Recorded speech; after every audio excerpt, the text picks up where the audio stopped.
Muy buenos días. El día de hoy vamos a hacer algo similar a lo que hacen los youtubers o algo que hacen los youtubers porque pues yo de eso realmente no tengo la más mínima idea. Y es reaccionar a algunos tipos de artículos o de publicaciones. El día de hoy vamos a reaccionar a un artículo que salió publicado en la revista Pain Management del 2017, que son las guías latinoamericanas de dolor. Lo hago por varias razones. De antemano quiero decir que las personas que estuvieron ahí me merecen el mayor respeto, y de parte de Colombia estuvo una persona que considero amigo, profesor, y adicionalmente lo considero una de las personas que más sabe cuidados paliativos en Colombia. Entonces el doctor Juan Guillermo Santa Cruz le debo pues absolutamente mi mayor respeto, y yo sé que la reunión tuvo el más alto nivel de discusión y de análisis. El otro punto que quería dejar claro es que en Latinoamérica, no sé si sucederá para los países desarrollados, existe pues un ente que maneja el consumo de los opioides a nivel de Latinoamérica, y cada país tiene un Fondo Nacional de Estupefacientes que se encarga de responder ante ellos y hacer las solicitudes de los medicamentos opioides. Este Fondo Nacional depende de las solicitudes que hagan los fondos regionales. Lastimosamente no existe una relación directa entre ellos dos, o sea, entre los fondos regionales y el Fondo Nacional de Estupefacientes, sino que esos fondos regionales los maneja directamente las gobernaciones de cada departamento, y por tanto en la mayoría de ocasiones se convierten en oficinas en donde se pagan favores políticos, y por lo tanto las personas que laboran allí no son las personas más idóneas. Yo acá en Ibagué, cuando llegué hace 8, 9 años, pues cuando volví me acerqué básicamente pues para ver en qué podía ayudarles. Seguramente mi visita fue malinterpretada y pensaron que yo iba buscando trabajo, y pues la respuesta es que no necesitaban ningún tipo de ayuda mía, que ellos todos eran personas capacitadas, idóneas, y bueno. Finalmente no volví a molestarlos porque tampoco quise generarles ningún tipo de inconveniente. Sin embargo, en todo este tiempo que he tenido acá, hemos tenido periodos hasta de 3 y 4 meses en los que no hay ni un opioide, ni una ampolla de morfina, ¿sí? A pesar de que son medicamentos esenciales. Y para las personas que no comprendan lo que es un medicamento esencial, los medicamentos esenciales son aquellos que son vitales o que son necesarios para mantener la vida de las personas. Entiéndase, por ejemplo, que los antihipertensivos, los medicamentos de cuidado intensivo, bueno, son medicamentos esenciales y deben ser autorizados sin ningún tipo de análisis por parte de la EPS. Aquí lo que prima es la conducta médica. Pero hemos tenido eso básicamente porque nunca han permitido que un médico se acerque allá a orientarlos. En este momento puedo decir que, al menos en el Tolima, desde el punto de vista institucional, contamos con morfina en ampollas de 10 miligramos, las de 50 creo que ya se agotaron, en gotas,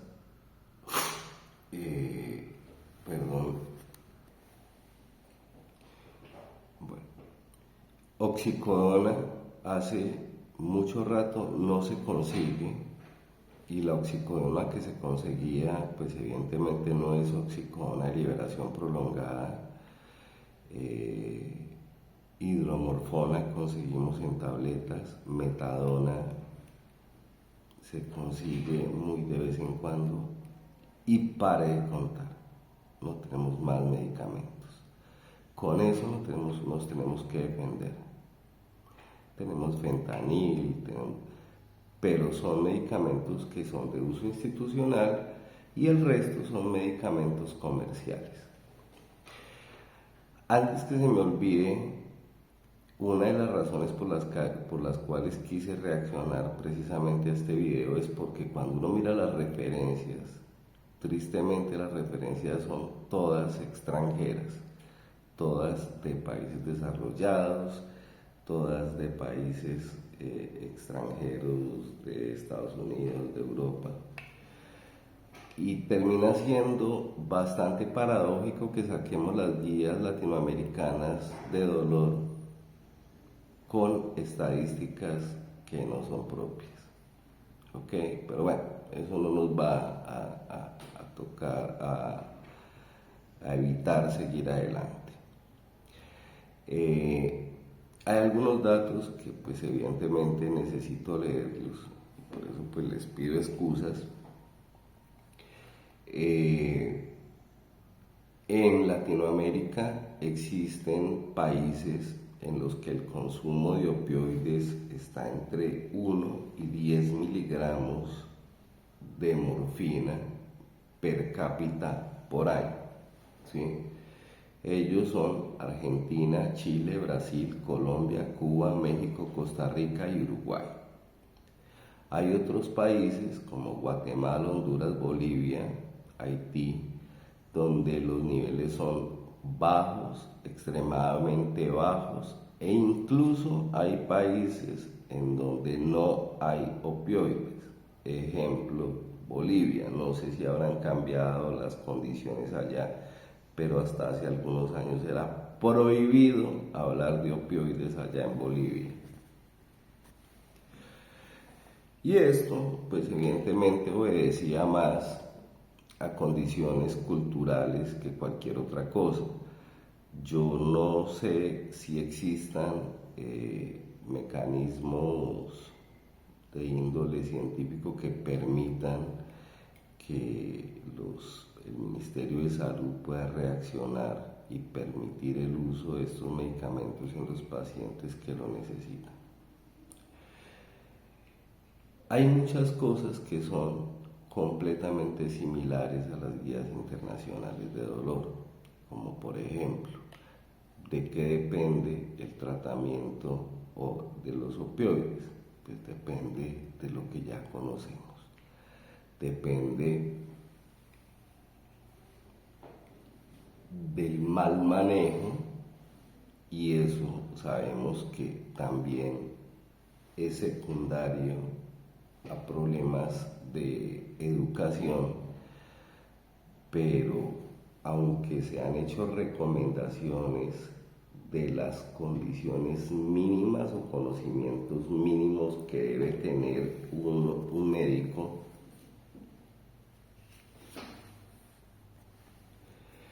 esas recomendaciones que hizo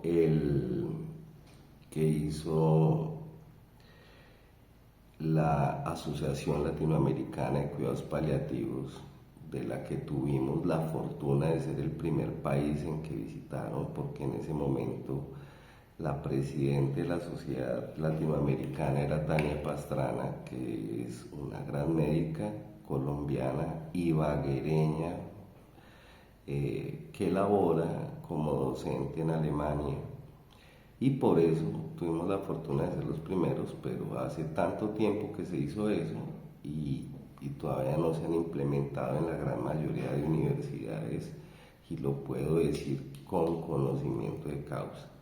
Acá no hemos podido implementar la cátedra de dolor, no hemos podido capacitar los médicos de dolor, pues en aspectos básicos de dolor, y estamos seguros que si podemos lograr eso, los médicos generales podrán solucionar más o menos el 80% de los problemas relacionados con dolor.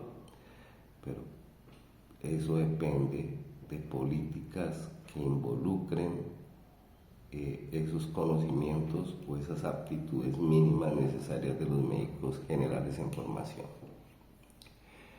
Los otros aspectos pues son evidentemente casi conocidos por todos: el comportamiento propio o biológico del tumor, las características específicas de cada paciente. Sabemos que el tratamiento opioide es un tratamiento completamente individual.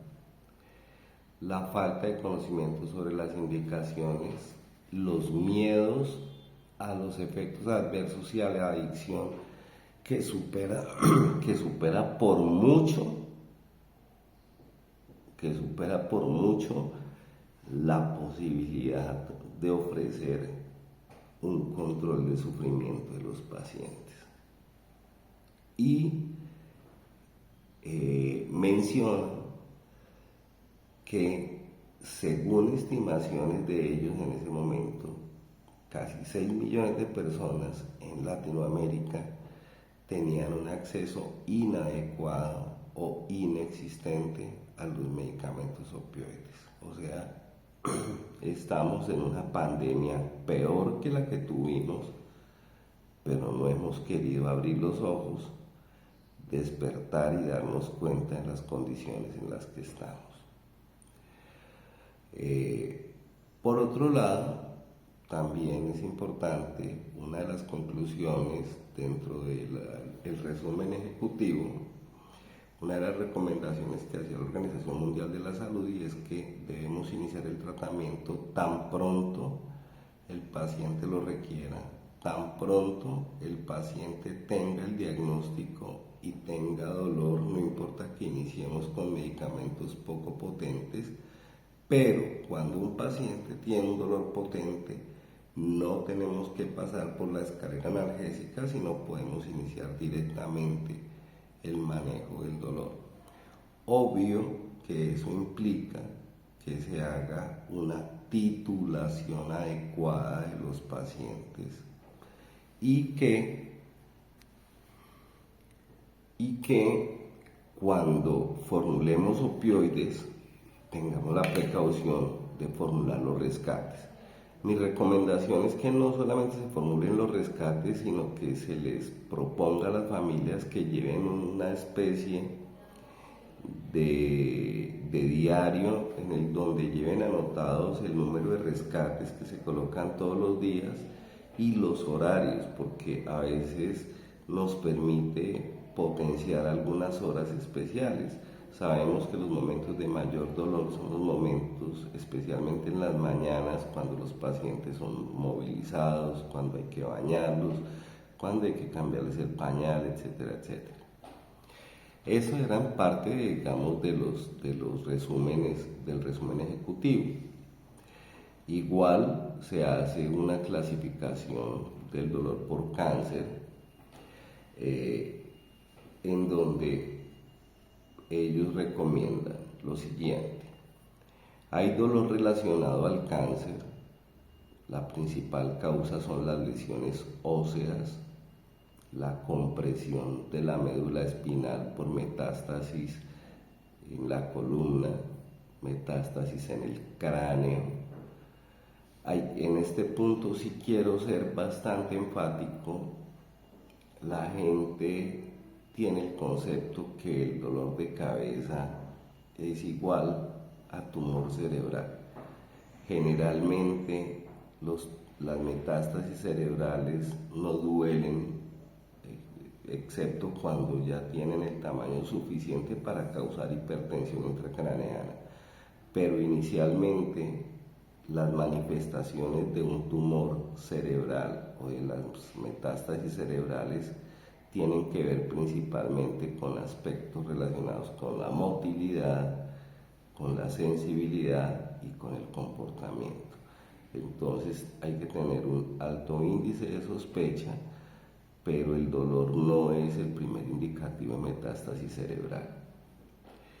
Están las fracturas vertebrales, las costales, las fracturas de huesos largos por infiltración, la infiltración o lesión nerviosa,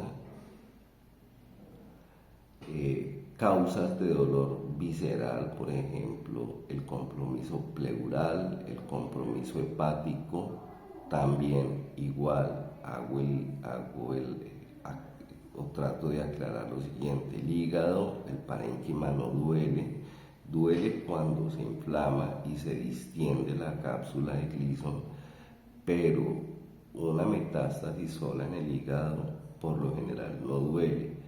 Y la falla hepática, o sea, cuando el paciente ya está amarillo, cuando el paciente está con un hígado que no está funcionando, es porque se ha perdido ya más del 90% de las funciones hepáticas normales. Otro de los dolores era el secundario al tratamiento, entonces el posquirúrgico, posamputación, posradioterapia, posquimioterapia, y hay algunos medicamentos que producen mayor cantidad de neuropatía, las mucositis, las enteritis, las mialgias, artralgias, etc. Las no relacionadas con cáncer, ya lo habíamos hablado: la neuralgia posherpética, la neuropatía diabética, la artrosis. No se nos olvide que el cáncer es en esencia una enfermedad de personas ancianas, que hay jóvenes que tienen cáncer, pero no es lo usual. La gran mayoría de personas con cáncer son personas mayores de edad, mayores de 60 años. El dolor miofacial, y los pacientes supervivientes de cáncer, pues el dolor postoracotomía y el dolor postmastectomía. Esos son aspectos importantes. Algo que me llamó la atención y me gustó, y creo que vamos a terminar con este video para no extenderlos y tener obviamente más tema de qué hablar, es la evaluación del dolor. Existen escalas unidimensionales y escalas multidimensionales, que son las que principalmente usamos. Las escalas unidimensionales está el VAS, el BRSE, el BRS, y las multidimensionales, entonces, la escala preinventario del dolor, el cuestionario del dolor de McGill y el sistema de estadificación del Monton para el cáncer. Como les digo, estamos reaccionando a las guías latinoamericanas de dolor.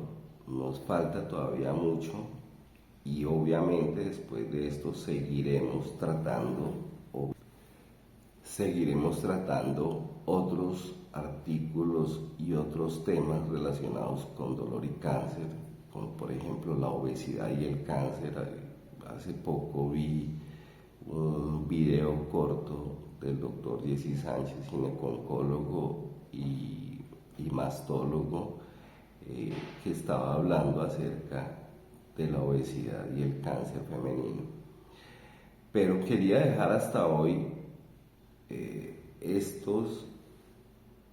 estas apreciaciones mías. Les repito que no es necesario que las personas se identifiquen con lo que yo pienso.